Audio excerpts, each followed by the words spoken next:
Where I part with Marxism-Leninism is that I believe socialist production will be compelled to follow a federative model guided by syndical legislatures and people's banks, rather than Jacobin centralization. The vanguard party is the correct mode of politics, but as we see in China, centralization is a primitive form of socialism that marks the stage of primitive accumulation. Once this primitive accumulation is over, the next necessary step in the advance toward socialism is industrial federation of productive forces.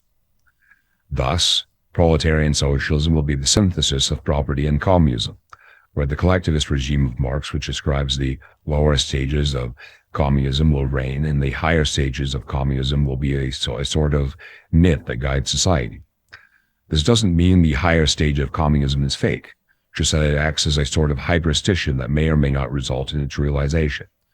Regardless, it will inspire proletarian society to accomplish great things. This federative socialism is marked by a coexistence of collective property, state property, and individual property, united by various nodes such as syndical legislatures and people's banks, rather than a state planning bureau, which is useful only for primitive accumulation and a subsistence economy.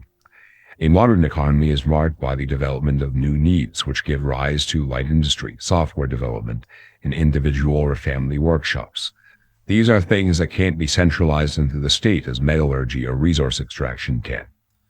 Thus, this development of new needs into a modern economy compels socialist production to a federation.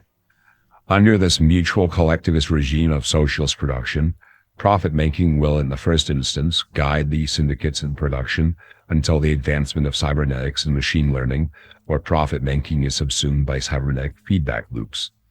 Thus, the advance toward socialism is rested upon proletarian autonomy and spiritual liberty in the workshop, as opposed to the direction of state bureaucrats. I think this Sorelian interpretation of the advance toward socialism is the most practical and economical theory for the proletariat. The communist myth will guide proletarian society like how certain Anabaptist communities are guided by Armageddon, yet remain practical people.